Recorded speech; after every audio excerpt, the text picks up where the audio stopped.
Now it gives me great pleasure to actually introduce the speaker who is coming next. He's a very dear friend of mine. Bit of a background story. He's very experienced, very seasoned speaker, and he runs his family business together with his father. He's been around for a long time. He's been in Dubai and in India for actually back and forth. Now you're back in Dubai, right? Yeah, excellent. And his name is Gautam Ganglani. Gautam, there was a little bit funny story about when Jamie told me, oh, there is a speaker who is coming on the stage, and his name is Gautam. And I was like, who are you talking to? Who are you talking about? Gotham? His name is Gautam. But maybe, you know.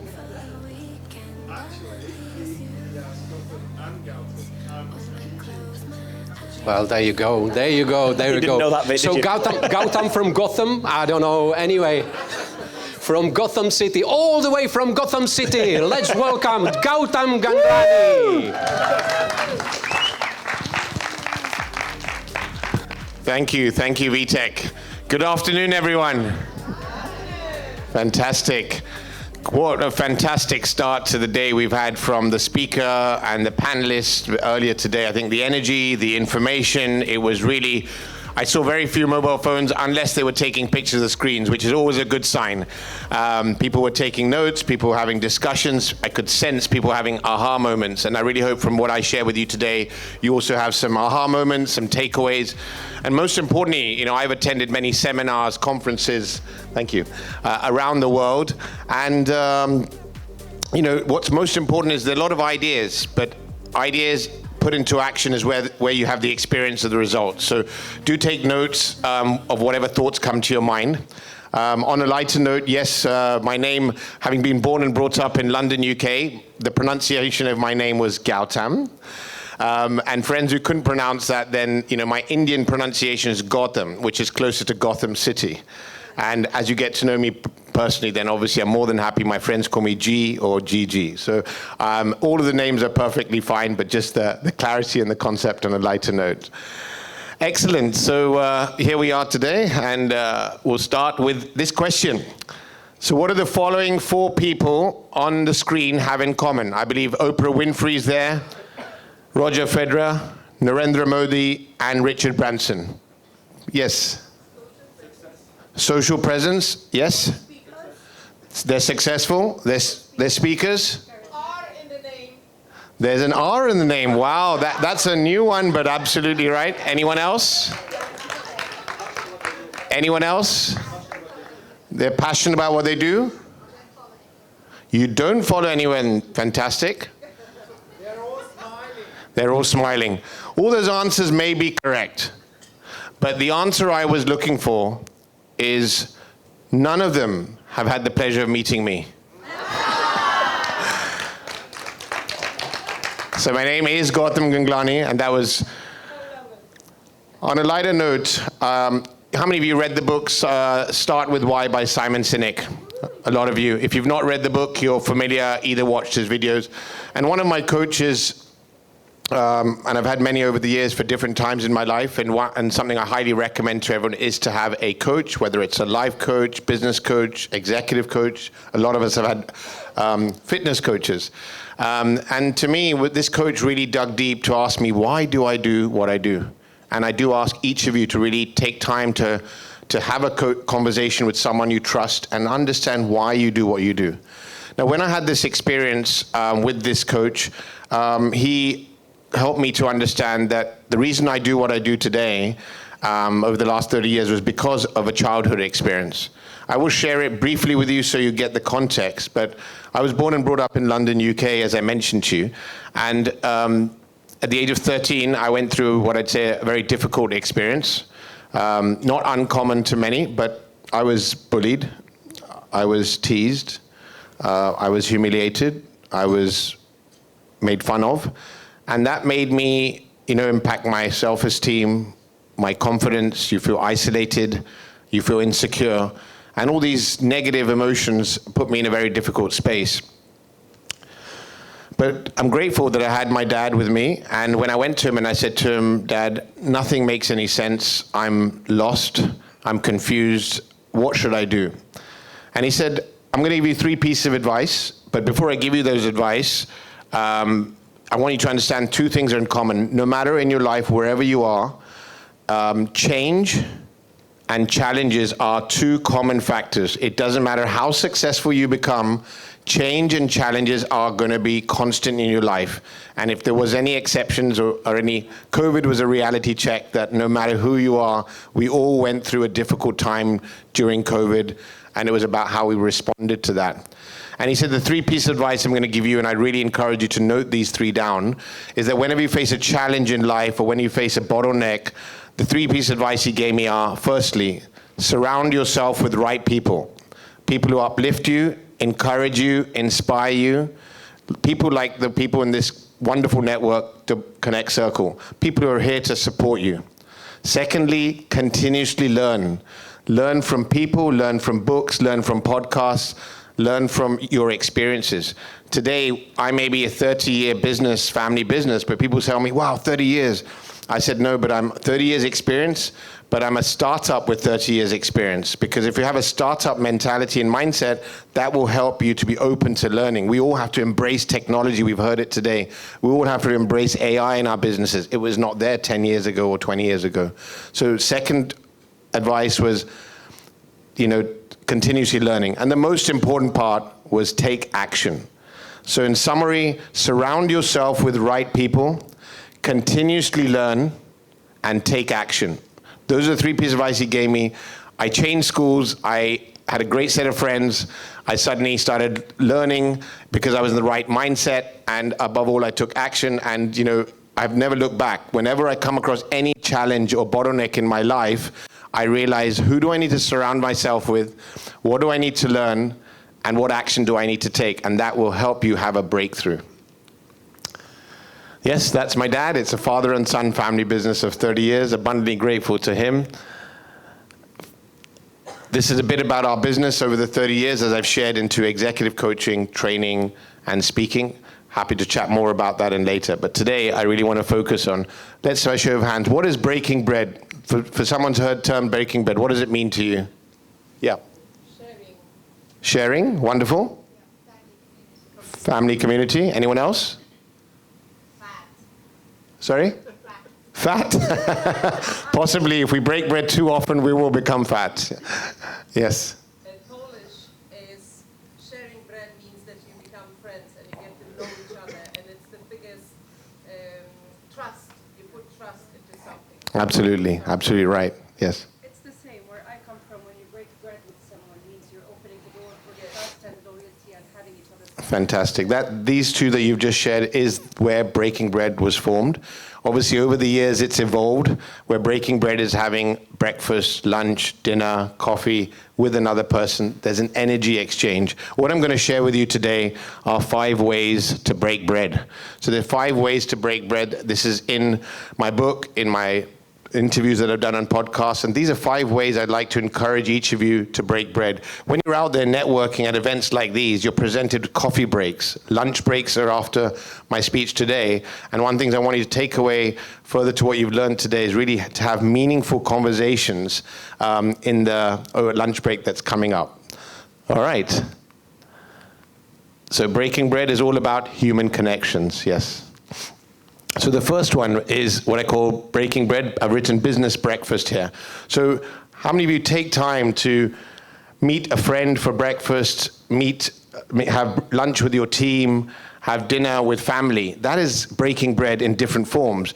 Food is an energy exchange. So take time to have your weekly Sunday or weekly family meals or your evening family meals. Have lunch with your colleagues at work. One practice we had in our team, we were just a small team of 8 of us, and every Thursday we used to bring in our own cuisines and we'd share the food with each other. Just imagine 8 different nationalities bringing their own ethnic food.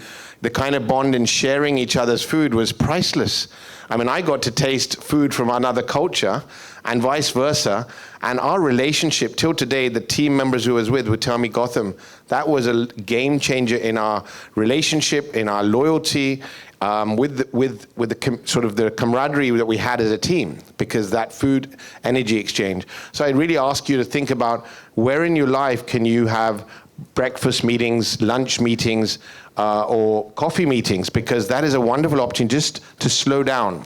One of the things we all get busy with is busy meeting more and more people and sort of with a transactional mindset, whereas having a meal and breaking bread is an emotional experience over a cup of coffee or lunch. So that's strategy number one that I'd like to share. Breaking bread builds your immunity, health, and resilience. I absolutely believe in that as well. That's another quote that I really resonate with. So number two, how meaningful relationships can help us.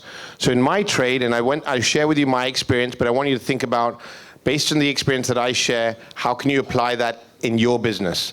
So in these examples here, special occasions, gifting signed books, and event invitations. For me, the best gift I can give people I meet are a signed copy of a book by an author based on their interests, for example, because people connect. That's the first sort of touch point. They're having a touch and feel of a particular book. It's signed, there's knowledge sharing, and then a book leads to progress, to learning, perhaps to an experience. So what in your line of business can you give someone to have an experience? Here in Connect Circle, they give you a 2 weeks experience of the online networking opportunity. Once you connect with people online, you experience the value. So what can you do in your business to help people experience the value? So this is another one. Obviously, we host a lot of events, so I use that as a wonderful opportunity to invite people to your events. So what are you doing where you can invite people? I generally very rarely go anywhere alone. So whenever I'm networking, last night I was an HR event, I spoke to 3 friends, I said, I'm here, would any of you like to join me? I mean, going alone for a networking event is a missed opportunity.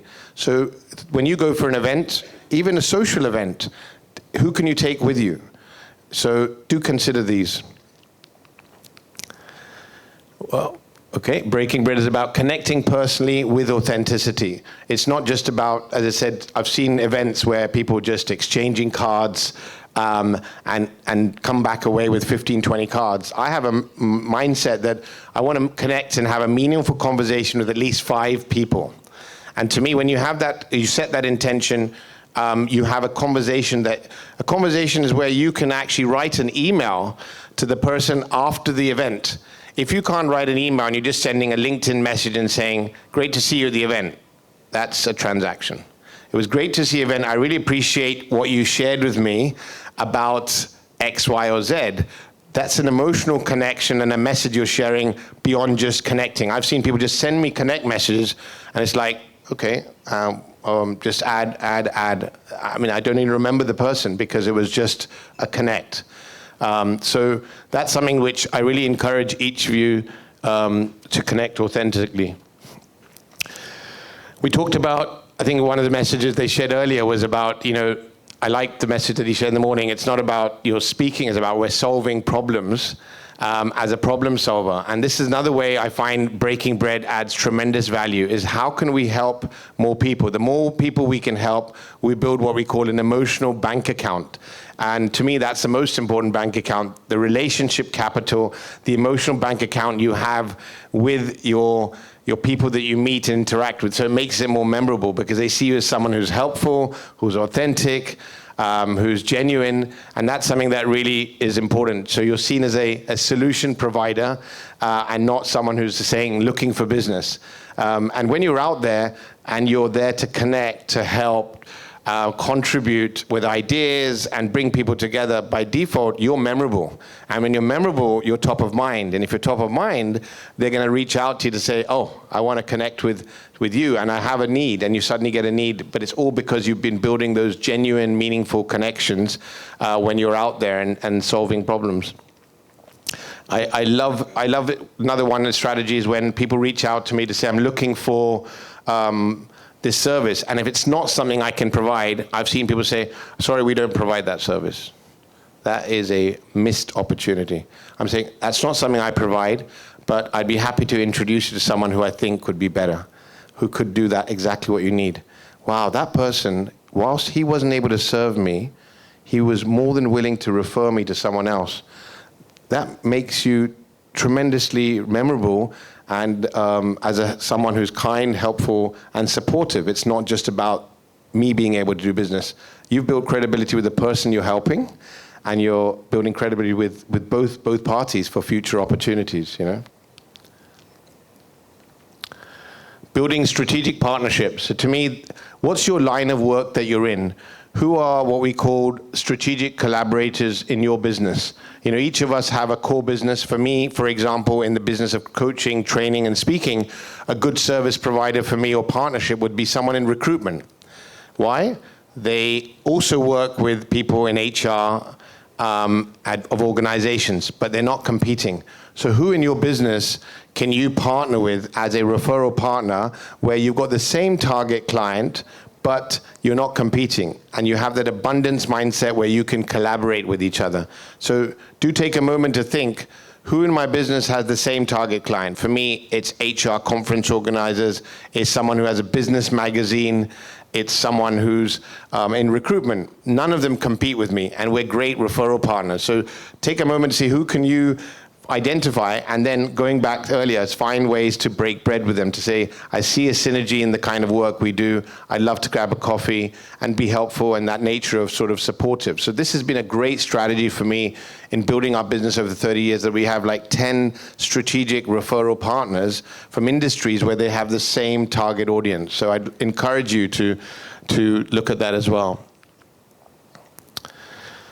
We talked about online and the importance, and this is the final one, which is really important for me, is really about, you know, your presence online in LinkedIn, on Instagram, on YouTube, on all these platforms. To me, for me, my primary target audience is LinkedIn. For some of your businesses, it's Instagram. For some of you, it's being across all platforms. YouTube's also important because people want to see you and hear you. A lot more now than before ChatGPT, because now with ChatGPT, you don't know the content as such, so the videos is a lot more, even more authentic. But what I want to share in this space is how do you communicate? Let me use a simplistic example in when you want to wish someone happy birthday or congratulate someone. You get messages endlessly for your birthdays. Happy birthday, happy birthday, happy birthday. Endless WhatsApps, maybe if you're on Facebook or Instagram. That's not breaking bread. When I take time to wish someone happy birthday, I will call them. That's the best form of breaking bread because there's emotional connect. You could do a video message. You could send a voice note. These are ways to communicate because there's a personal touch, there's an emotional touch in that. Otherwise, you're just one of the many people communicating just on speed. Again, it's a transaction. Happy birthday, David. Happy birthday, John. Happy birthday, James. Whereas if you put a voice note, happy birthday, Jamie. Have an absolutely awesome day. It was great seeing you in Dubai. Have a great year. Look forward to seeing you soon in form of a voice note, a video, or in person. Is that memorable? He won't forget that message because it had emotional, it felt genuine, it felt authentic. So sometimes I have another saying which I really remember a lot, less is more. You know, sometimes we're just so busy being busy and doing so much. So really take time to slow down, have a meal with your friends, with your clients, with your teams, slow down and send an authentic message when you communicate with everyone. That to me is going to make a tremendous difference on you growing, building your brand and growing your business. Another example on LinkedIn. So I understand my connections on LinkedIn, who I'm following. I see endless message, great post, excellent, inspiring, one word. That is absolutely, it's as good as being invisible, with all due respect. When you put a sentence into that message, it makes a tremendous difference. I'll give one real powerful example. I had a dream client of mine in India, and I wasn't able to connect with them. So once you have your client list and you say, okay, how do I use social media to break bread with someone who's a dream client? And this dream client said to me, didn't pick up the calls, always busy, I was just unable to get through.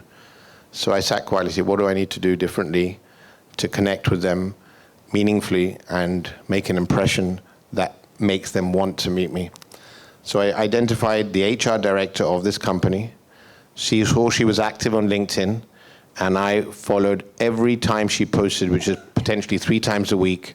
I read the post, and this is before ChatGPT days, about 5 years back, and I commented authentically on every single post. Did that for 3 months. Eventually, I met her at an event. She greeted me with such warmth and as if she knew me, and invited me for a meeting. And we signed our biggest coaching contract 5 years ago based on that alone.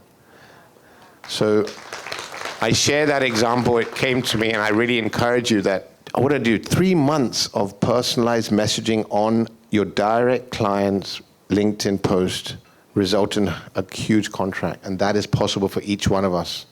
Whereas when I was just picking up the phone and dialing, speaking, can I have a meeting? Can we schedule a call? They're getting endless calls. How did you stand out?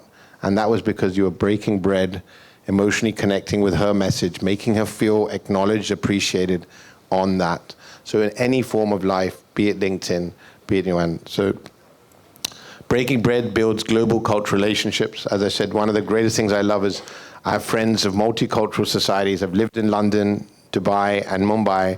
And one of my greatest things, which is in my book, we've hosted over 100 dinners at home. I thank my wife for that, because if a home-cooked meal, your home is the most personal space, and having had so many friends, clients come home, and you build friendships across cultures, because everyone comes across from different cultures, but you come together, and Dubai is a wonderful example of that. So it does break barriers, and it certainly breaks cultures. Food is just a wonderful energy exchange that I think gives you an opportunity to connect meaningfully. That's from Ron Kaufman, one of the great speakers we represented, and we've hosted him for over 100 events. And he just said he just loved the way that I authentically hosted dinners and connected with people. So very kind of him to share that testimonial.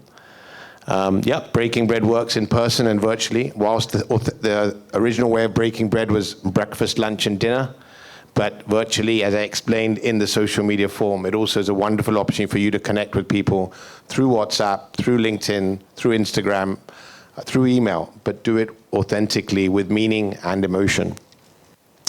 So are you all ready to break bread? I know soon after me, we'll have a short Q&A if there's any questions you'd like to share or ask me from my 30 years experience being in Dubai. We've now set up in Riyadh. In my book, I share a story of Riyadh as well, and I know many of you may be looking to expand into Riyadh. I can share one of the greatest stories of my friends where he visited 7 visits to Riyadh, nearly gave up, but he just kept going, nurturing the relationship, having a meal with the potential clients, and it was probably in his 6th or 7th visit he actually got the contract. So they really want to understand you're coming there with a long-term mindset to build meaningful relationship, build a friendship, connect with them, and then they're willing to give you the business. But if you go in there with the mindset that I'm gonna get the business, they will read that in your body language, in the way you communicate, and it will come out loud and clear. So patience, perseverance, authenticity, and that's just in this region. Yeah, that's my personal website. You're welcome to visit there. Lots of stories, examples as well. And yes, I'd love to connect with all of you on LinkedIn. So it'll be an absolute pleasure to connect with you on LinkedIn, and anything that I can do to add value. Many of you coming here for the first time, moving here to Dubai, if there's anything I can do to add value from my experience, it'll be a pleasure, obviously, during the course of today, and obviously post this event as well. Yeah, happy to answer any questions. Actually, before I do that, I'd just like to say I've got my book, Breaking Bread, which was available. How many of you would like a copy of Breaking Bread? Fantastic. Well, I have a signed copy for every one of you with my compliments. It's over here. So before you head to lunch, do get a copy of my book, and I hope that prompts you to break bread with all the wonderful people here today, and get to know them personally and professionally. And I repeat this, I'll get to know people personally and professionally. That can be a game changer in building authentic, meaningful relationships. So thank you so much. It's been an absolute pleasure. and happy to answer any questions. Thank you. Do we have any questions from the floor? Happy to bring a microphone. Any questions about that fantastic talk? I've got a quick one. Sorry. So, most networking events, I think people see the lunch break as an opportunity to go and eat. What should they be doing? Fantastic. Great question, Jamie, and very relevant to today. And they really should be sitting with someone they don't know as a start, someone they're not so familiar with. And what I do in lunch break, I actually have sometimes at a round table like this, if it is, otherwise if it's a standing lunch, but make sure you take time to meet 2 to 3 people over that lunch. When you're at a cocktail table, then you can stand and have a conversation, get to know each other personally and professionally over food. I'm telling you, you're relaxed. You're in the right emotional state of mind to be a little less formal and get to know each other personally. Traditionally, what most of us do, either I've seen people eat alone, find a quiet spot to eat alone. That's taboo. That's a missed opportunity. Food is, the break is to have lunch, but it's a wonderful opportunity. All people go with people they know. So please don't sit with anyone you know well, and certainly don't be alone. Have lunch with at least 1 or 2 or 3 people if you're in a round table, and just have a casual conversation and build rapport, connect with them, and get to know them personally, because there's a wonderful opportunity there. Thanks, Jamie. Great question. Anybody else? No problem.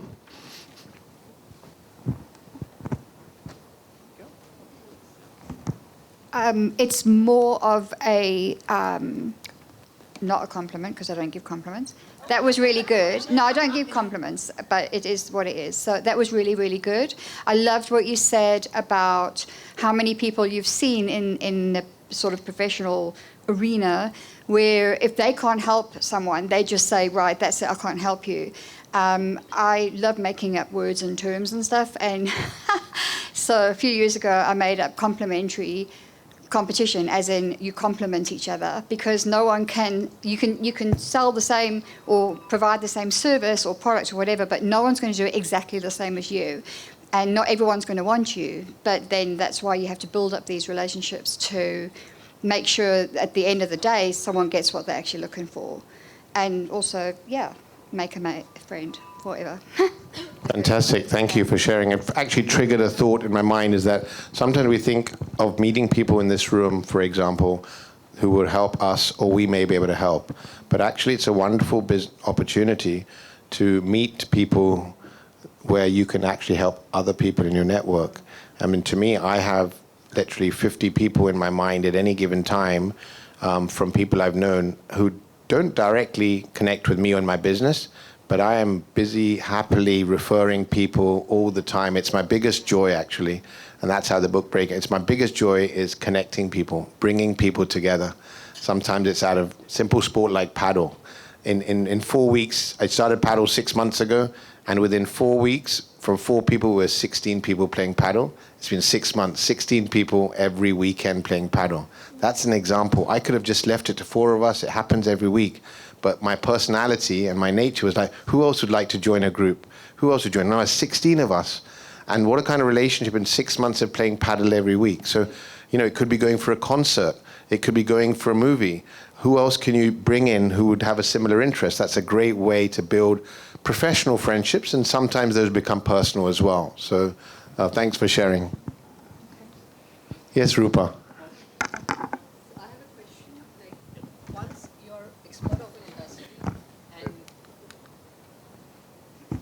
Once you're expert of an industry and you're networking everywhere, you start getting connections, and now the number is increasing.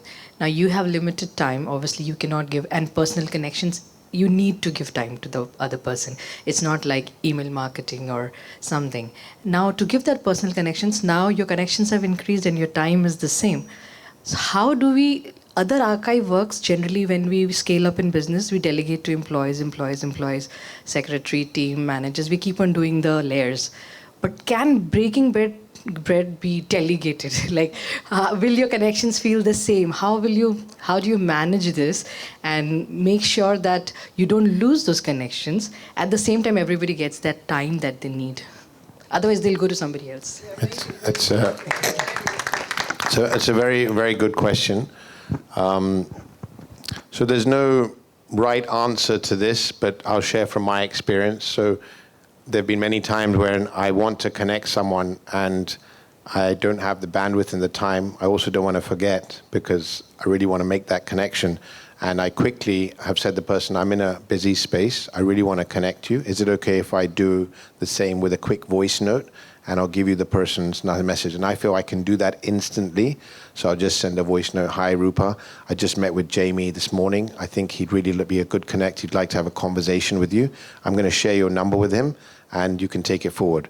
So I've done that in a short, when I'm in a rush. So that's one example. The other example, I always say, how can I make it easy for the other person to introduce me as well? Because I have a standard couple of paragraphs ready so that they only have to do a voice note or a short one-liner, but they've got the ready paragraph. I want to make it as easy as possible for the other person to connect me. He can represent and speak about me, but make it easy for the other person as well. I mean, these are two suggestions, I hope, that gives us some possibility. There's no perfection because obviously we want to do it ourselves. We don't want to delegate it. But delegating is still a possibility. If it says that Rupa is traveling at the moment, she asked me to connect the two of you. I've copied her in this mail for her awareness, and I wanted to encourage you. So if it's at least contextually put that you're traveling or busy, but you wanted to sincerely make the connect, people will see the authenticity that despite being busy, she got her EA to make this connection, and you put a positive, uplifting message to close that. So possibly that as well. Thank you, Gautam. Thank you. I know we're all going to be very keen to get to lunch soon. I just wanted to show my own version of appreciation for that particular talk.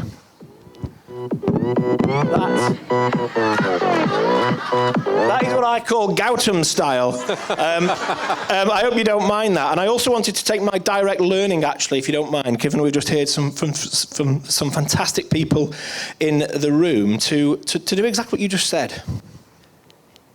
That was Gautam style indeed. Thank you so much for that brilliant talk. I hope you didn't mind me using that piece of music for you, because that is totally done with respect, mate. I really, really appreciate that. And I wanted to be the first person on this stage, and indeed the audience, to say that that was a brilliant talk. The lessons there from breaking bread, something that we can all learn from. Vit, what did you think? Drop the mic. Drop the mic. Thank you. Vit, seriously, what did you think of that? If that wasn't a learning point, thank you, Gautam. Thank you. Yeah, fantastic. I love what Gautam was talking about, and I think we all enjoy his talk. And I think we can all reflect on one point. I mean, at least for me, one point stood out above all of them, and that was the last bit when Gautam was talking about the three things that he got from his father, and that was take an action. And I think during the break, I was talking to some of our participants, and we were chatting exactly about this. Learning itself, it's a great thing. But if we don't take an action from that learning, that means nothing.